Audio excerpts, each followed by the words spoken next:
बिस्मिल्लाहिर्रहमानिर्रहीम।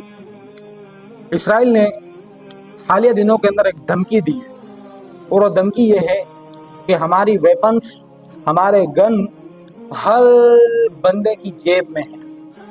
मतलब mobile phone जिसका हम इस्तेमाल करते हैं, जो मेरे पास भी है, आपके पास भी है, 8-7 साल के बच्चे के पास भी है, 7 साल के बूढ़े के पास भी है। हर बंदे के पास जो मोबाइल फ़ोन यूज़ कर रहे हैं हम, ये मोबाइल फ़ोन इसराइल का एक मिनी हथियार है, छोटा हथियार है। वजह क्या है? वजह यह कि हम जब मोबाइल फ़ोन ख़रीदते हैं तो मोबाइल फ़ोन बनाने वाली जितनी भी कंपनीज़ हैं वो पार्ट्स मुख्तलिफ़ कंट्रीज़ से ख़रीदती हैं।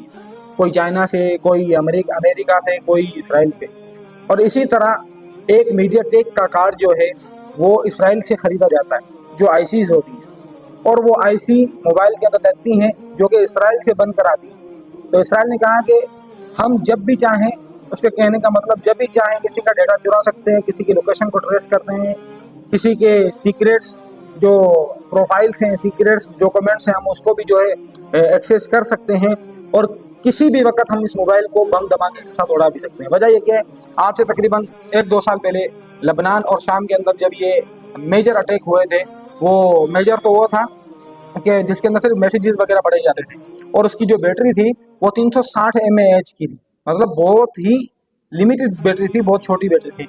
हुआ ये कि मेजर अटैक होते रहे, वो जो मोबाइल फ़ोन थे मिनी, वो फटते रहे।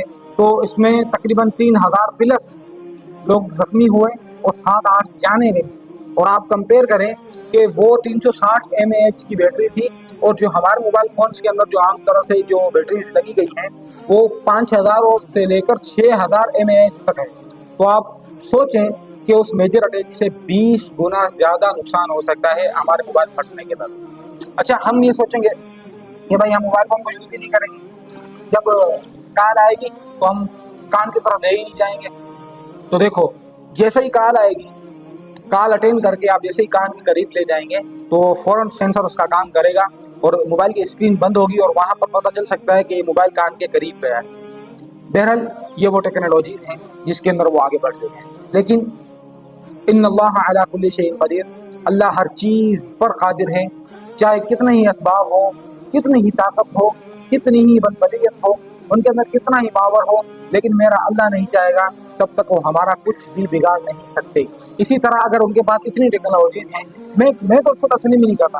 मैं ये कहता हूँ, अगर उनके पास इतनी टेक्नोलॉजीज़ हैं तो अपनी सिक्योर टेक्नोलॉजीज़ के ज़रिए से, साइबर क्राइम के ज़रिए से वो हमास को क्यों ढूंढ नहीं पा रहे? आज तक हमास उनसे छुप छुप कर लड़ रही है, वो हमास तक पहुँच ही नहीं सकते। इतनी अगर उनकी टेक्नोलॉजीज़ हैं तो वो हल करें ना, निकालें। कहने का मकसद ये है, जब किसी के साथ अल्लाह ताला खड़ा होता है, जब किसी के साथ अल्लाह ताला का साथ होता है, तो दुनिया की पूरी ताकत अगर मिलकर उसको रुसवा करनी चाहे तो नहीं कर सकती। लेकिन अगर अल्लाह ताला उसको रुसवा करना चाहे, पूरी दुनिया उसको बचाना चाहे तो नहीं बचा सकती। खुलासा ये है।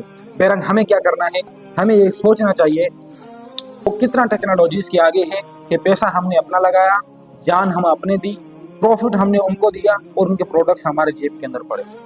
कुछ लोग हैं जो बाइकाट से मना करते हैं, कहते हैं बाइकाट है नहीं, बाइकाट नहीं करना चाहिए। तो उनको बताओ, अल्लाह के बंदो, बाइकाट करो, जितना भी पहुंच सकता है बाइकाट करो। प्रोडक्ट्स का, कोल्ड ड्रिंक्स का, उनके साबुन का, उनके शैम्पूज का, जितनी भी उनकी अशिया हैं उनसे बाइकाट करो, ताकि हम अल्लाह के हुजूर पेश तो हो सकें, अल्लाह के हुजूर कोई जवाब दे तो हो सकें। हमारे पास तो कोई जवाब नहीं है, नो वर्ड्स।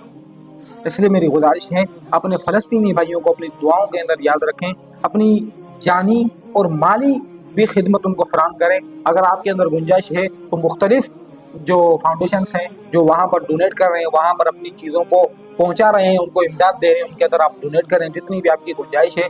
और बिलखुसूस जो काफ़िला कौमी सतह पर जो गया है, हर मुल्क से जो काफ़िला गया है समूद के नाम से, तो उसके लिए भी बिलखुसूस दुआ करें कि अल्लाह ताला उनको उनके मिशन के अंदर, उनके रास्ते के अंदर अल्लाह ताला उनको कामयाब करे।